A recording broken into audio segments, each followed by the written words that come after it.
All right. Welcome back to another episode of Exit Liquidity.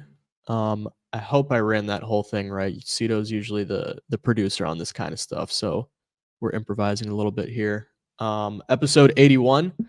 This week we have got Connor from Enso Finance. Cedo's not going to be joining us today. He had an issue with a rental car, so he's having a lot of fun right now, I'm sure.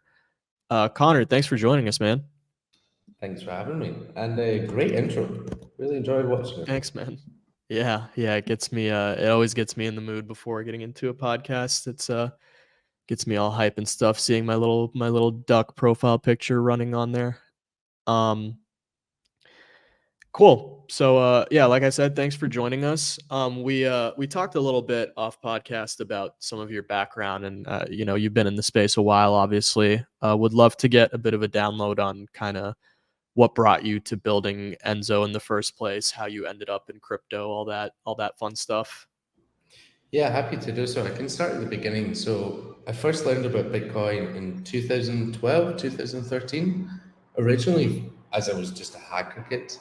I was building bot farms for RuneScape, World of Warcraft, leveling up these accounts, and also obtaining gold, ores, and so forth. And I was playing many different virtual games at the same time. So the way of selling gold in RuneScape, I would then sell into Bitcoin and then use that Bitcoin to then buy World of Warcraft gold. So that was essentially my first exposure from that. Over the years, I still stayed in contact with Bitcoin, but not that much. And then 2016 came around. I saw Ethereum launched, not directly myself, but through a university professor. So I was at university, it was during my thesis times, my dissertation times, like the last year project that you need to hand in to graduate university. And there was a topic on Bitcoin. I went to the professor and said, oh, I've been using Bitcoin for a couple of years. Maybe this could be a good fit for me. And he actually turned around and said, have you heard of Ethereum? I was like, what's Ethereum? What is this concept? What is it? And that was my first exposure to Ethereum. And for the last 8 years, I've been building full time in this ecosystem. And prior to starting Enso, I helped build a fully regulated and licensed crypto bank here in Switzerland. So it's called Signum. So I built cold storage, hot storage, secondary exchange, multi-sig infrastructure, a fully collateralized stablecoin with the Swiss franc and the Swiss National Bank.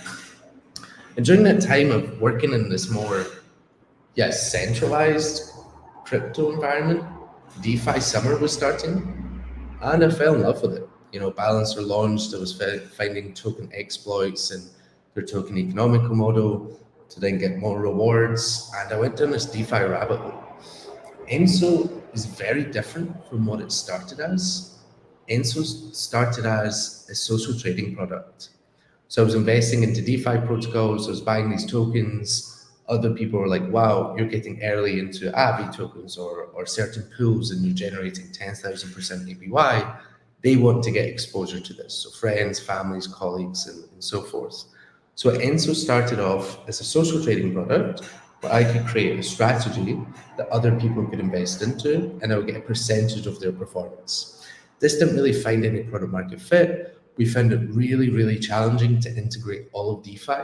So we built maybe 15, 16 different DeFi integrations and our core contracts. We spent over $500,000 in audits for this. And we realized very quickly, DeFi moves so fast that if we need to spend months on integrations waiting for audit slots and paying 30, 40K for every integration to get audited, this does not scale. So we pivoted, rebuilt everything from scratch.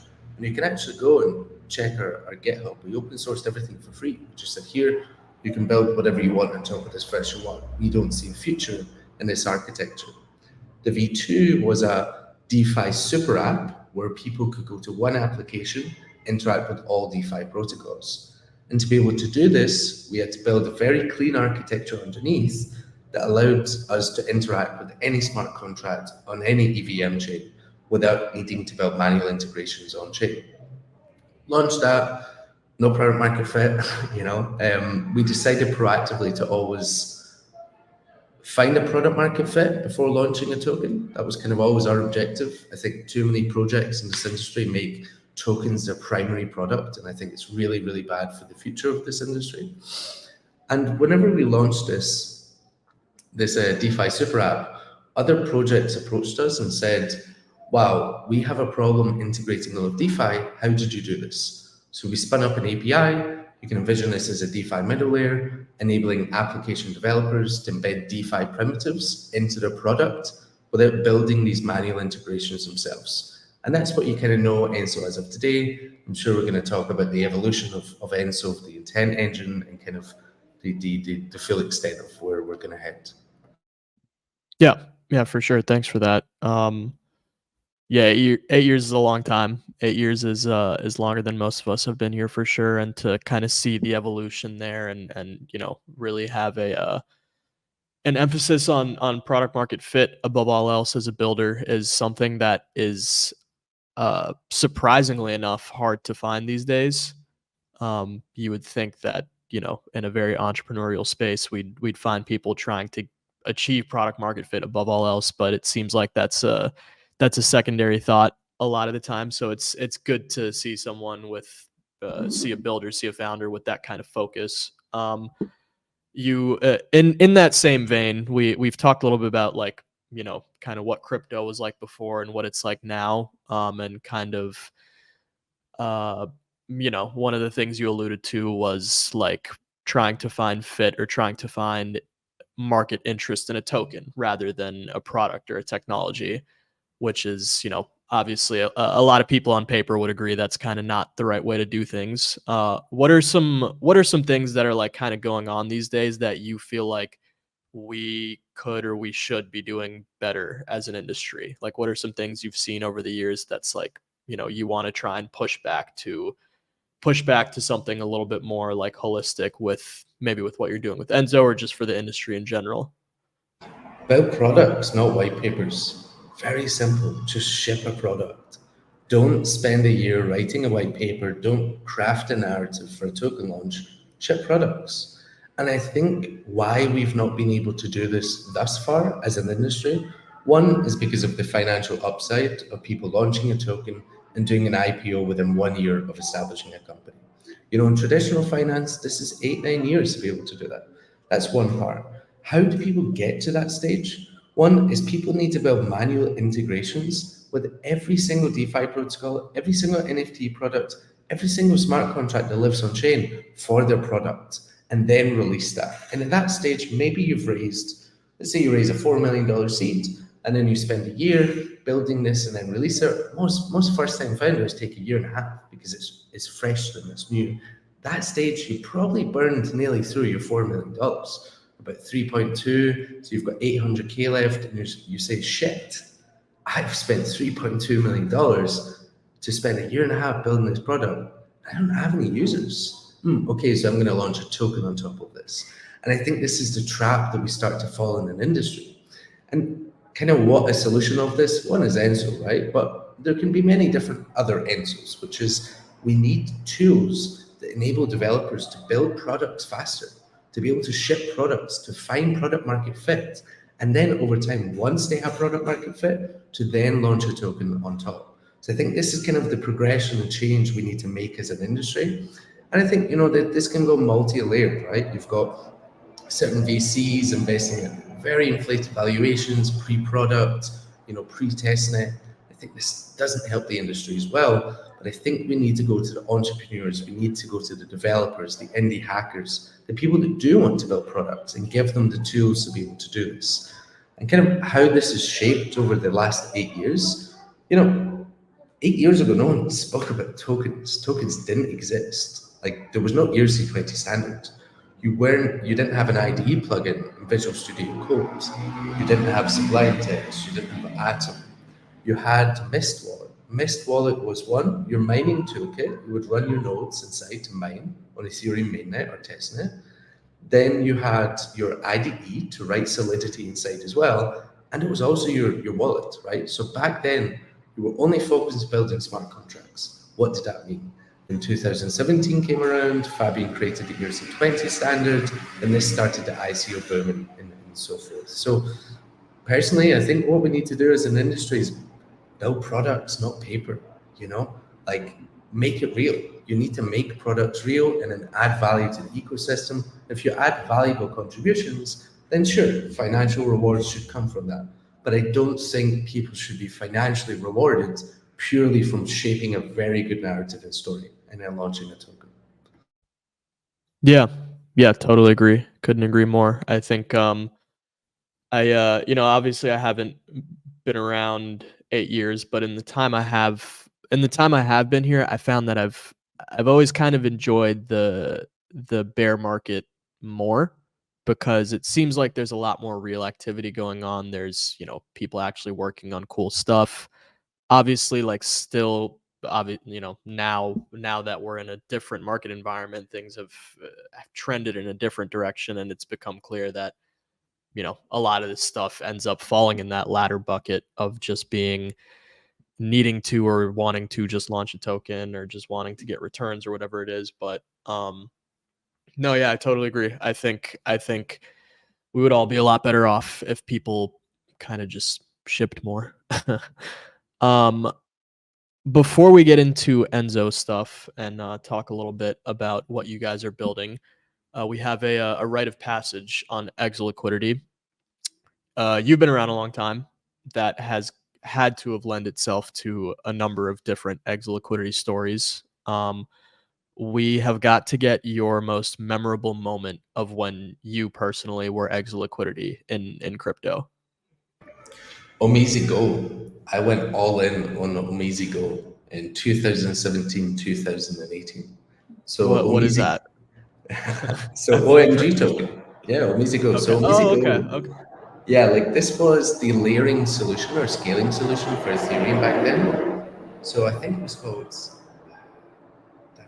Um, I forgot the name, but it was the scaling solution for Ethereum, and I could identify very quickly that this was the future of Ethereum. Right? You need more speed, you need more TPS, you need more better transaction costs for users. I went like 99% of my portfolio all into Go, and yeah, I lost all of my money back then, purely due to Go. And there were some other Why? instances. Why? Or Because it like just why went to did you go zero. why did you go all in? Like what was your conviction? The conviction was Ethereum needs to scale, and it was such an early concept that it made so much logical sense. To be fair, I covered myself with investing into the Rocket Pool ICO and some of these ICOs. But again, it was purely to have Ethereum more usable. And it made the most logical sense. And yeah, token dumped. Yeah. Yeah, that's a tough one. Being over allocated to something and getting punished for it is definitely a common theme, definitely a bit of a rite of passage in this space. Where me and Cedo are no strangers to that. So um I mean, there's some other stuff in 2017, right? Whenever there was like BSC, BSH, if you held Bitcoin or went into these like forks of Bitcoin, then you would also get, basically an airdrop of this new Bitcoin. And at one point, I went into the wrong fake Bitcoin, and yeah, got liquidated from that as well. damn, some weird shit happened back then. Now that or whenever we have stories from 2017, 2018 or earlier, Oh definitely a man, different time back then. there was people doing Ethereum ICOs, like ERC20 token ICOs, that you would deposit Bitcoin. And then they would say, if you don't claim your funds within like 30 days of the token going live, then the company would entitle yourself to all of that BTC that you deposited. There was many, many weird stuff happening 7 years ago. Yeah, yeah, definitely. Teams, like, if you even want to call them teams, could get away with a lot more back then. It sounds like these days I don't. Some of this stuff is I don't want to say complex, but it definitely can be with the way people have learned to rug or the way people have learned to exit scam.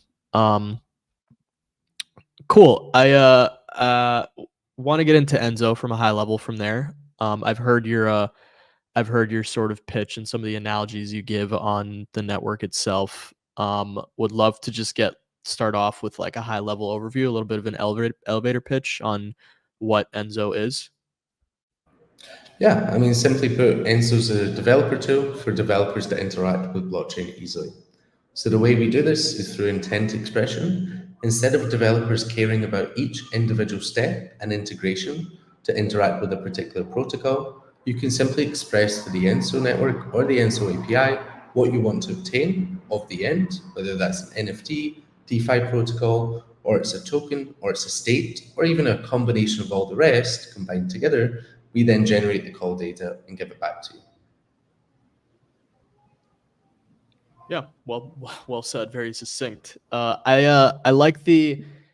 I heard you give an analogy or like a comparison once to, I guess, like a uh referring to Enzo as like a network state and kind of using countries or like nations as an example. That one helped it like click for me, I think. Can you spell For that out a sure. little bit?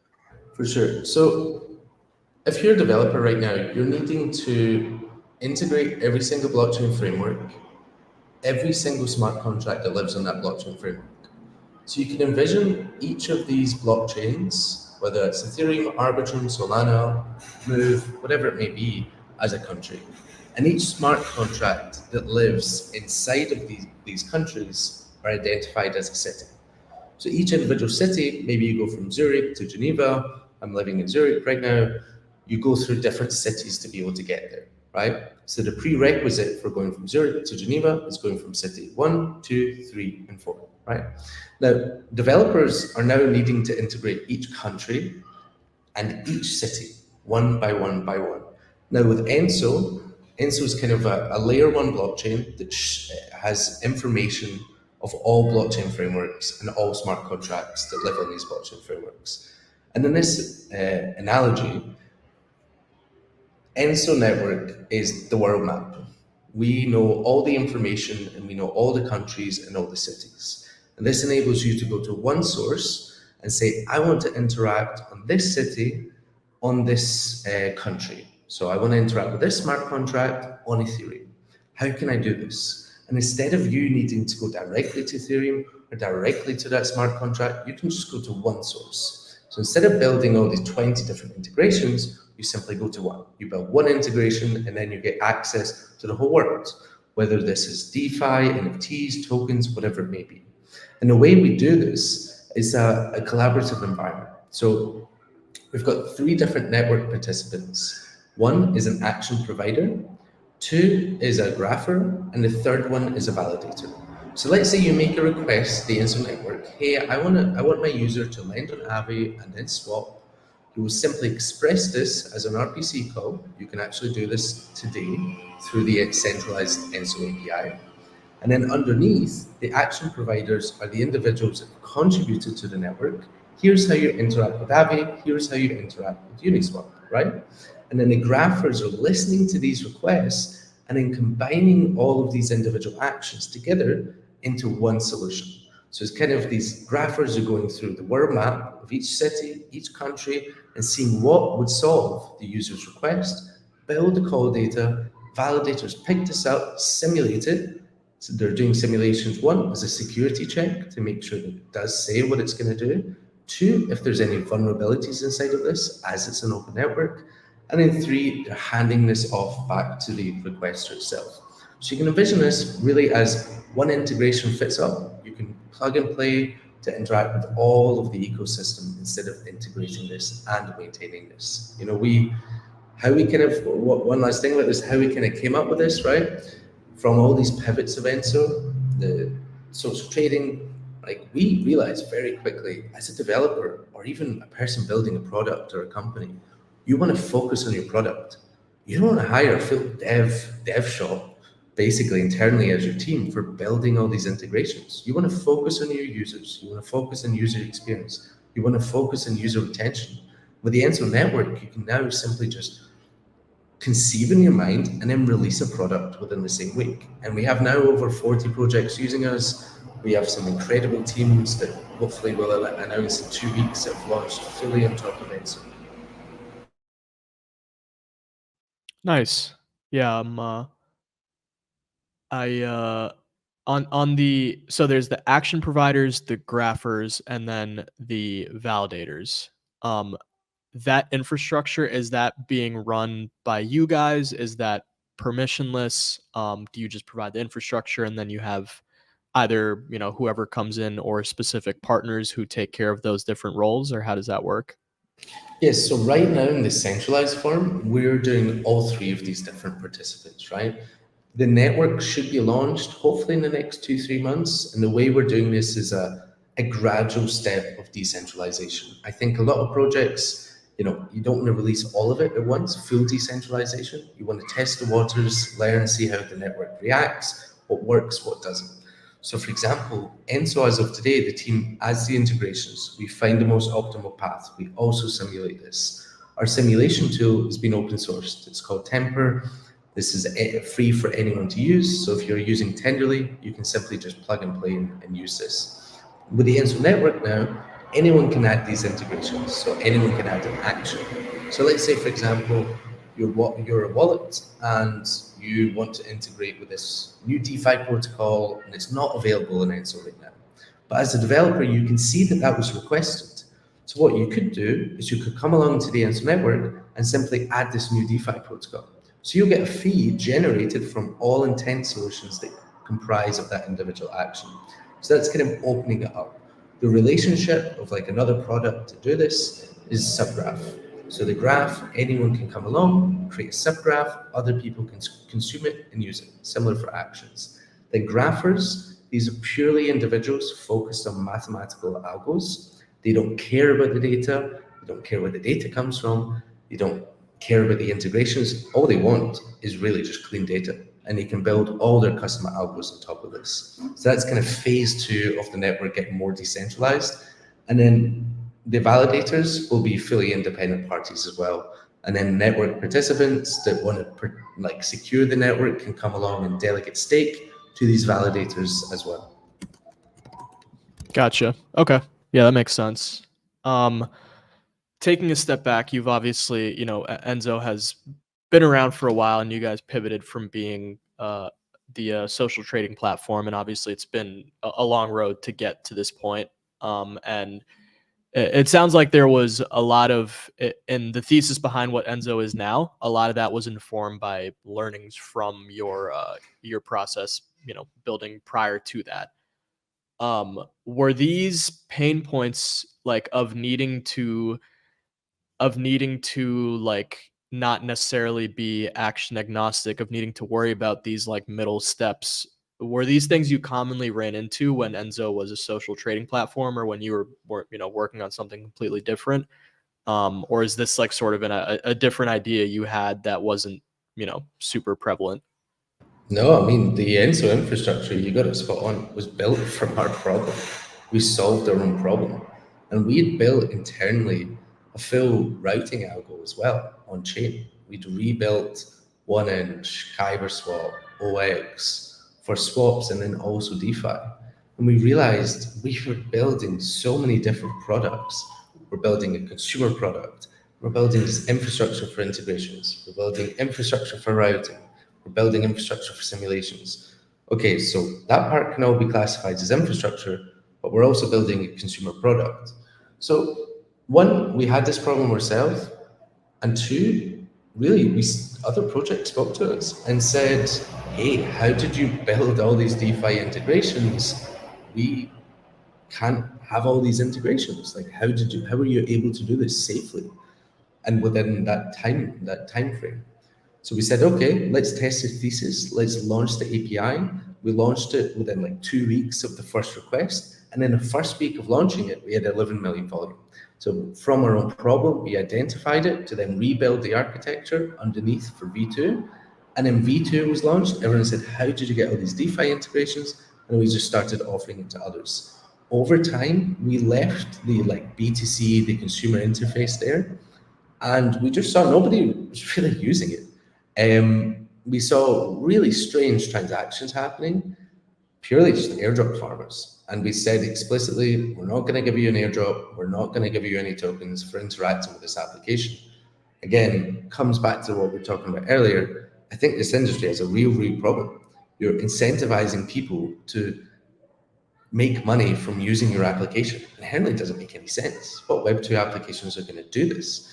So we kind of made that decision of leaving the interface there for 4, 5, 6 months, see what happens. Maybe it spikes one day, maybe it doesn't. And we found, like at the beginning, a spike for 100K over 2 months, pretty much zero near the end. And at that time, we'd already got a couple of $100 million flowing through the infrastructure. So eventually, we just discontinued the interface itself. Got it. Yeah, I think. I mean, I think it's common knowledge-ish, or it's like a pretty popular opinion that the best products are the ones like built from a problem that the team or the builders had prior, and kind of understanding the pain points as a user, as a developer in your case, who is going to run into all these different issues, and then working from there. um that's built some of the best products in history, some of the best companies in history. So definitely good to hear that. I was curious of the question of interoperability when I was looking into Enso. Obviously, like, the way you guys position yourself is very chain or ecosystem agnostic. The actual network itself is its own L1.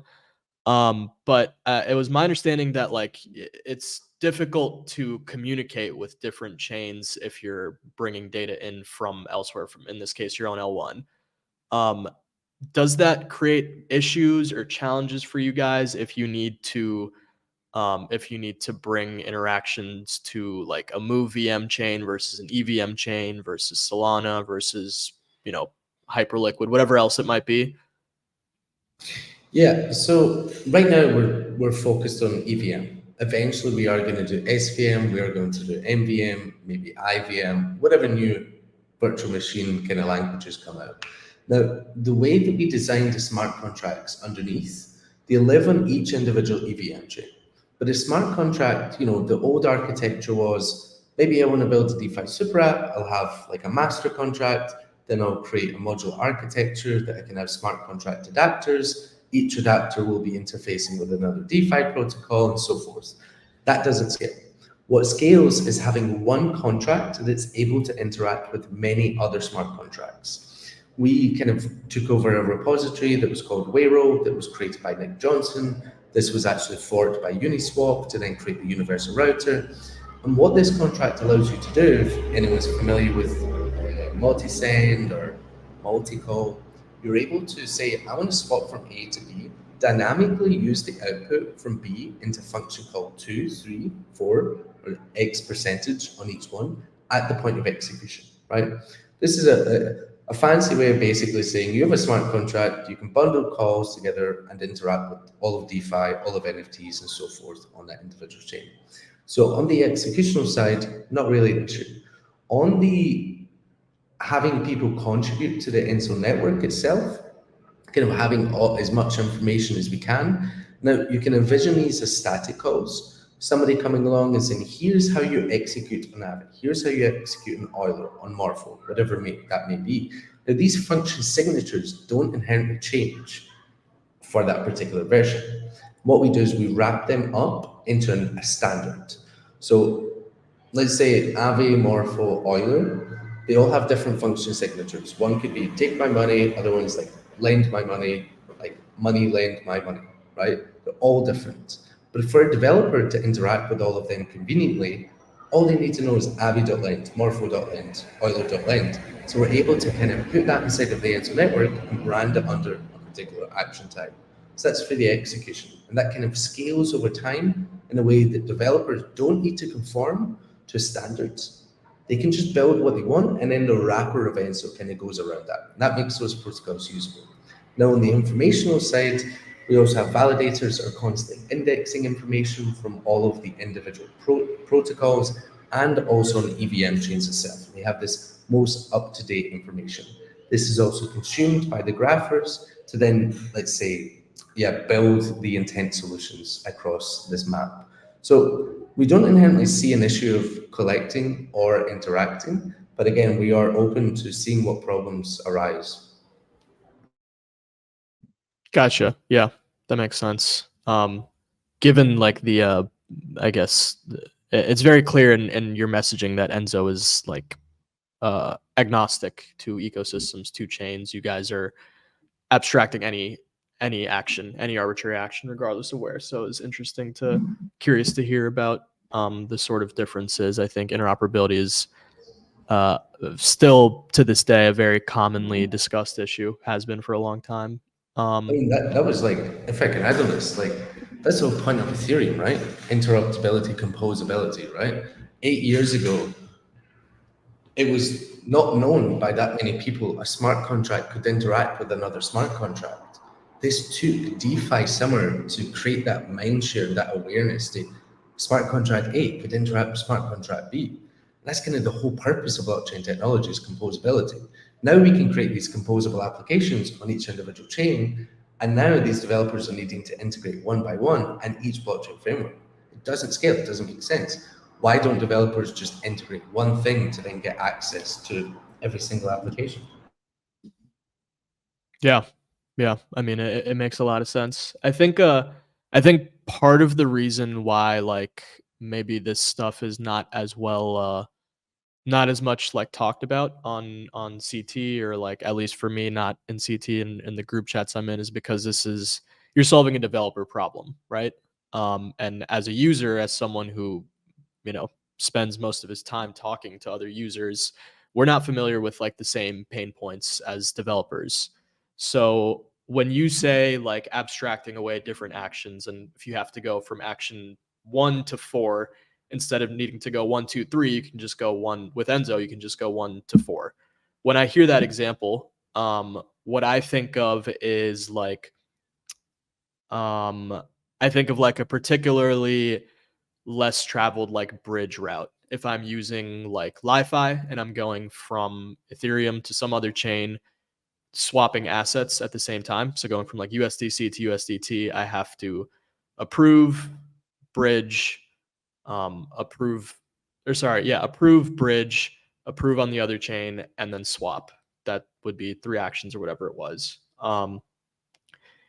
Is that when you say like abstracting multi-step actions into one step, are there any like particularly salient examples you can think of that developers maybe run into that users may not be super aware of? I mean, this is DeFi, right? If you're interacting with DeFi, the alpha is the Russian doll method: combine, combine, combine, combine. And if you're simply just depositing on Aave, you're not generating as much yield as you could. You could take that ADI, put it into another protocol. So a very good example that we like to use is if you want to generate a multitude of APY, you'll interact with a protocol like Beefy. Beefy may require an Aura LP. An Aura LP may require Balancer LP. Balancer LP may require 3 tokens. So you're looking around 4 different interfaces, maybe 12, 13 different transactions, including the approval. You're a user. You knew your outcome was, I want to deposit into this Beefy position, right? And I had my USDC. But in today's world of user experience, I'm needing to go to 4 different interfaces, do many different approvals, track the individual ratios for each LP pool to then deposit a particular amount, track this in an Excel, take that LP, approve it. Before you know it, you've spent over 30 minutes and you've lost. Most people probably stop option number 2. So this is a very simple example. And with kind of blockchain as a whole, and composability being literally one of the main selling points personally for me, comprising and combining many different protocols together to make a seamless user experience is better for the user.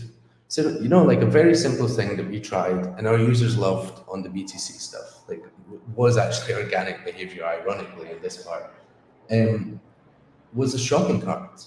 If you go to Amazon, you add something to your basket, you add another part to your basket. You want to buy, I don't know, headphones, you want to buy a cup, you want to buy a mouse. You would never think, okay, I need to buy one by one by one by one. Whereas now with Enso, you can actually combine all of this into one transaction. So not only will it find the most optimal route to go to A to B, you can also then combine all of these with other primitives together. So an example, you can maybe go from USDC into this Beefy position that would normally be 14 or 13, 14 different transactions. And then maybe you could also use that LP from Beefy to then lend on a protocol. Then you can borrow, then you can swap, and combine this in more a shopping cart style. So there's a lot of benefits for the user, and I think inherently the benefit of Enso over time, the users don't need to know about us. Like, we don't want them to know about us. We just want to enable developers to build a really seamless product and to build it very quickly, to be able to release and test product market fit and give the best user experience to the users in the end. We're happy to be in the background enabling all of this. Yeah, the beefy example is kind of crazy when you really think about it. Like the amount of context and like research and just like mental illness you have to understand everything that goes into that is just absurd. And like we take it for granted because at least like being DeFi native, you take it for granted, but a normal person would never be able to access that yield realistically. Like I don't even think there are like tutorials or like guides on how to access like that example specifically. Let alone like you can't really work backwards and figure it out from there. I mean, you could, but it's highly likely you make mistakes along the way. And And just not ideal for anyone. agreed. And even as you probably know yourself as like a Web3 native, maybe you have an LP position or maybe you have a token.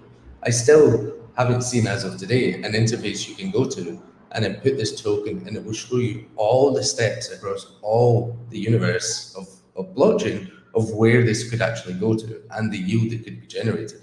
Maybe once you go to the Beefy LP, like we think that's a hard extension, but maybe it's not. Maybe there's another 10 layers that people can go to that we just haven't presented to the user just yet. Yeah, totally makes sense. I'm in that example specifically, I reminded of like not a super used feature. I guess I used it a lot more back when yield farming was bigger. But when some protocols have like a zap function where you are able to go from any one asset directly into whatever LP.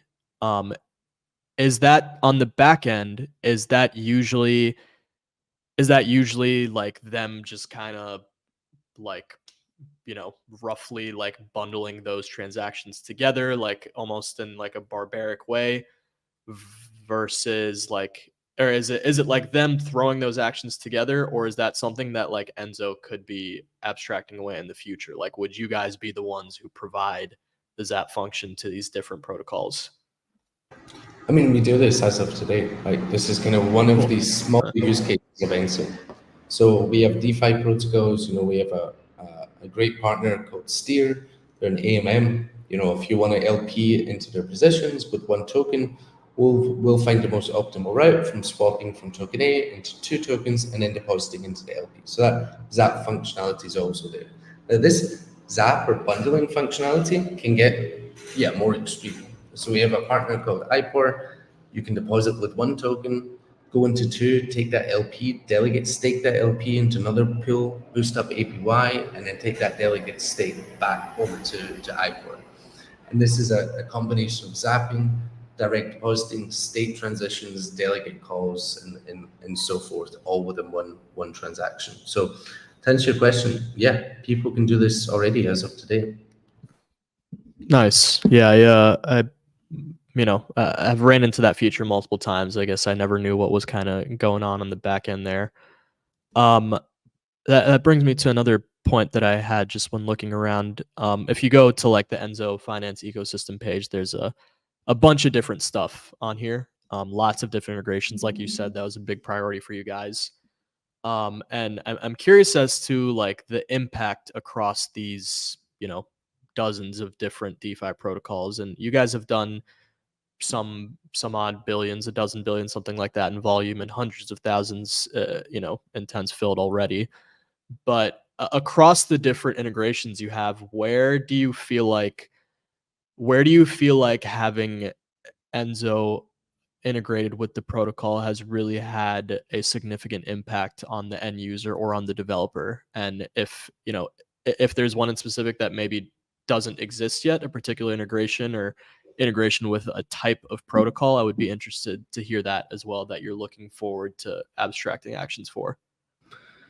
So There's two that come to mind. I can't say them just yet because it's not it's not public. But you can envision like a DeFi automation tool. So I think DeFi is complex, and having to manage your funds of, let's say, APY drops, migrate from that protocol to that protocol, or if ETH drops, then leverage long or leverage short, whatever it may be, and kind of combining all these different actions of these Lego blocks literally in the ecosystem into an automation template, I think is really, really powerful. Hopefully in the next couple of weeks, we can kind of say something around this. Another one that we found is IPOR. With the manual flow of interacting with IPOR without Enso was taking 8-9 different transactions. That's really not a good user experience. Now going in IPOR, they can simply just drag over, here's my APY that I want to get, here's the amount of token I want to put in, boom, one transaction, super seamless. Again, our goal is just to be in the background, enable this clean user experience, and users should be able to interact with the chain itself very easily. I think where Enso is going to sit in the next couple of years, I think it's going to be more indie developers, and I think we're going to see a large transition within this industry. And if we don't, the industry is going to fail, in my opinion, truthfully. I mean, I'm putting some spicy takes today. If we're constantly just going to launch tokens after a year and a half of our product that doesn't have product market fit, I think we have collectively failed as an industry. I think where Enso can help this industry really grow is just shipping a product. Don't write papers, ship a product. And I think that's the most valuable thing that we can actually contribute to this ecosystem, where developers that have an idea, instead of going and raising $4 or $5 million, they can just spend a weekend and ship it using Enso and then see if it works, see if it doesn't work. Okay, that didn't work, sweet. Okay, maybe next weekend I try something different. I can use Enso to build this new product that other people haven't thought of. So I think right now we're very focused on DeFi, right? And we bring that supreme user experience, we bring that nice usability of DeFi automation and all these different use cases. But I think over time, it will really go to the route of newer developers that want to ship products and not just large tokens. Yeah, definitely a spicy take there that, this is something we need to address. Otherwise, maybe we can't move past it. I think that's really like good to hear and conviction behind a product. Like this is that, because most people, like I said, this is like a disconnected issue, I think, in terms of user awareness. Like most developer issues are, I think users are very unaware of developers and their time, and as they kind of should be when you're conditioned to use products that pay you and just kind of chase the dollar above all else. Like users aren't conditioned to care about the developer. They're just looking for their bottom line. And that I definitely agree that needs to push back in the other direction to kind of help move the needle forward here. And always good to hear people actually like actively solving that, actively trying to get after that. What about integrations that you maybe don't have yet that you would like to see, or you think are still like needed, are still much needed in DeFi? Obviously, you guys are still expanding. You're still trying to cast a wider net. But is there any type of interaction or any type of protocol that you feel is missing right now? All of them, man. Like our main our main moat is we will have all of DeFi and all smart contracts available through Enso. So we're only at the cusp. We maybe have 100 integrated. Let me check DeFi Llama. I think there's probably, I don't know, let's check. It's going to take a while to scroll down. Let's just say rough number. So 4,000 listed. I'm pretty sure there's over 20,000. And we want to have all of them. We want to be agnostic. So we don't care if a protocol is legitimate or not. If you want to choose to offer that to your user, that's your own choice, right? If you want to go for the blue chips, or you want to go for this random yield farm offering you 20,000 APY that may run in 2-3 days, but you can build an automation tool on top of this to say, hey, enter into this 20% APY. Maybe you use a security analysis tool that detects if it's actually been rugged, and you can front run that and then automate your withdrawals. We want to be fully agnostic. So to answer your question, we haven't even started. We need every single DeFi protocol to be available through Enso. And the way we do that is one, we have an incredible team that's been part of the space for years. We build these integrations, and then we also kind of open up the network where anyone can add to this as well. Nice. Yeah, I like that. Unrelated, I don't know if you saw, I tried to blur my background so my roommate walking by wouldn't show. It did not work at all. It put him directly into focus. No, that's awesome. That's to have such like a broad, like a grand vision being the first step. I mean, you mentioned earlier like newer, I guess, like in essence, maybe even like scrappier developers looking to get started, first point of contact or first, like one of the first tools they use being Enso. And then also casting a wide enough net to cover all 4,000, whatever it is, existing protocols as well. That's, that would be insane. That would be huge. I don't have a great understanding of the competitors, if there are any. I know there's obviously other teams working on intents in different ways. Sometimes it's intent centric design, sometimes it's solver networks. Who do you guys view as your competitors right now? Directly, none. None. Because we're building this shared network state for interacting with all smart contracts and all blockchain frameworks. The intents ecosystem, yeah, just give like a background of an intent. Our definition of an intent, which is the most pragmatic one in my opinion, is I have A and I want B, C, and D, and I don't care how to get that. Now, these intent networks that are spawning and launching, inherently all they are is a job bulletin board. So you're going there, I have A and I want B, and I'm looking for other people to obtain this for me, and these people are called solvers. Now, this could be related to going to LinkedIn jobs and posting a job, right? But in the ecosystem as of today, there's probably only 20, 25 solvers in the whole ecosystem of this industry. We have more intent networks than we do solvers. And these solvers are primarily focused on token swaps.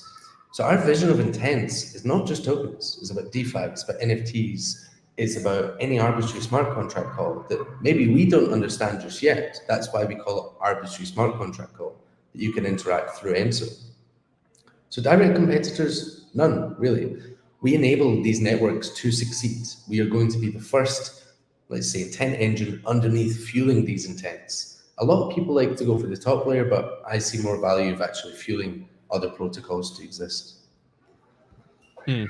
Yeah, makes sense. In the limited research I've done in the intent space, it definitely seems like most of the design mechanisms are focused on specific protocols. And yeah, I mean, the issue of like solver diversity seems to be pretty drastic these days. I mean, I think I don't remember whether it was Uniswap X or CowSwap, but like 80 to 85% of their intents were being filled by like Wintermute.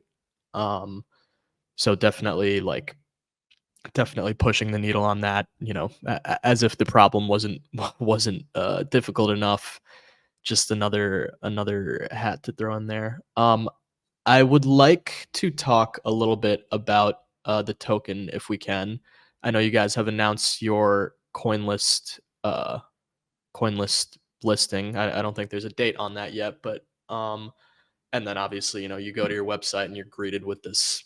You go to the tokenomics section on your docs and you're greeted with this ear blasting song, whatever it was. I don't remember. How are you guys thinking about like decentralizing the protocol? Obviously, for someone who's been around as long as you have, I'd imagine you hold decentralization and being permissionless pretty close to your ethos. I'm wondering how you're thinking about the process of going from where you're at now to being a decentralized protocol, while also avoiding some of the pitfalls we talked about earlier with misaligning incentives between users and teams and kind of getting users focused on the wrong stuff.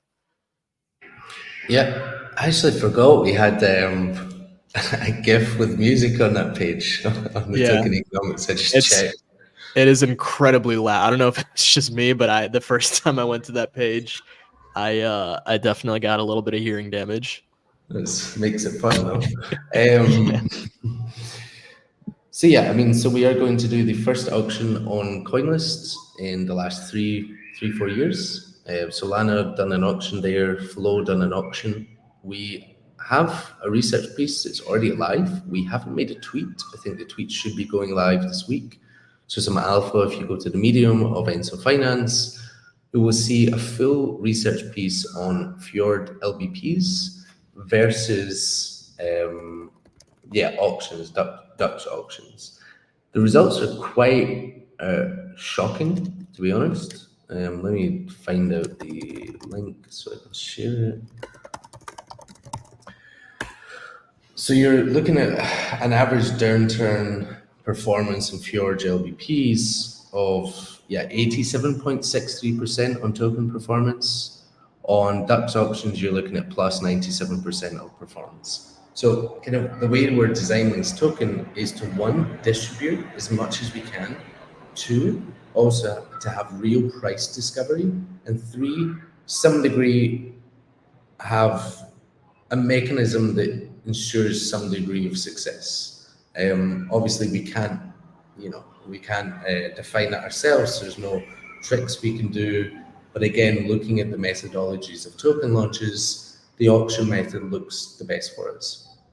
How we kind of bring this out into more decentralization, again, multiple different network participants, validators, action providers, graphers, and then these participants can then also obtain the Enso token to then be part of the network itself. I think that part I'll say we'll release more information on that.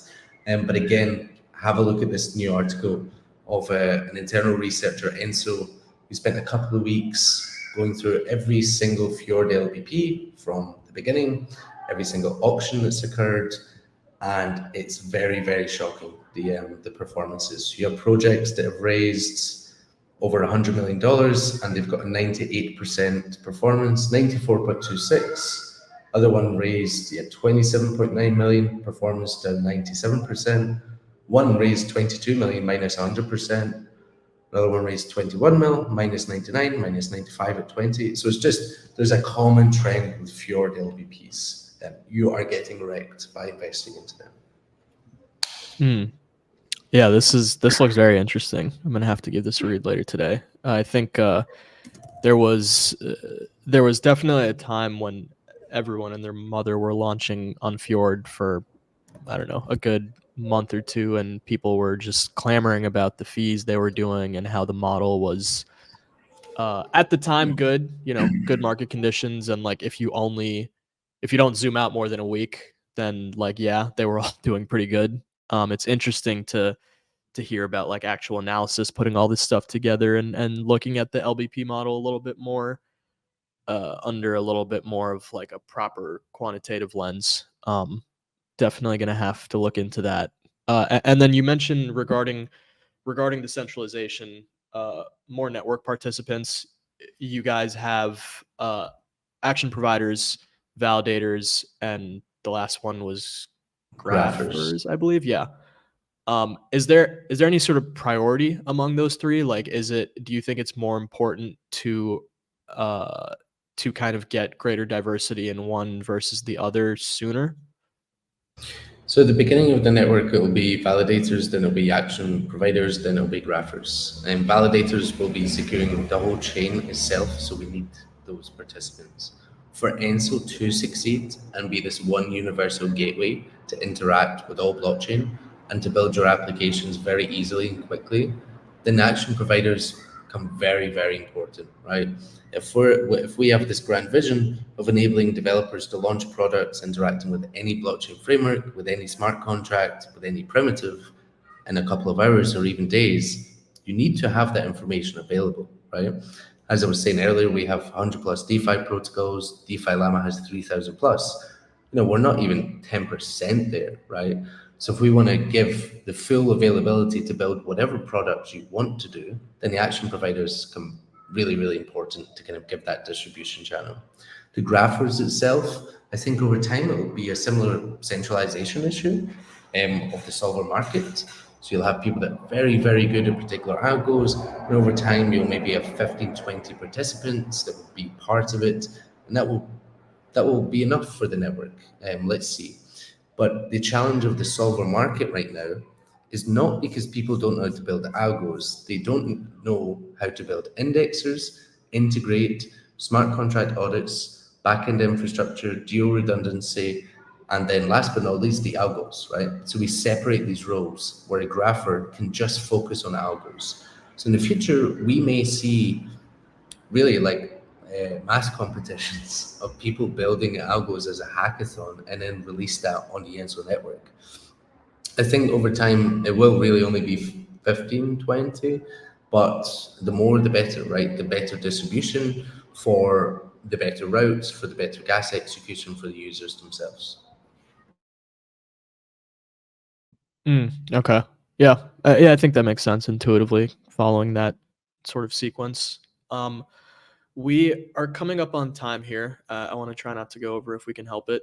I'm curious if there's anything you can give us that we can look forward to for the rest of the year. You guys obviously, you talked about some information about different integrations going live in the next couple of weeks. Obviously, there's the whole coin list thing. What's your priority over the next 4 to 6 months? Let's call it.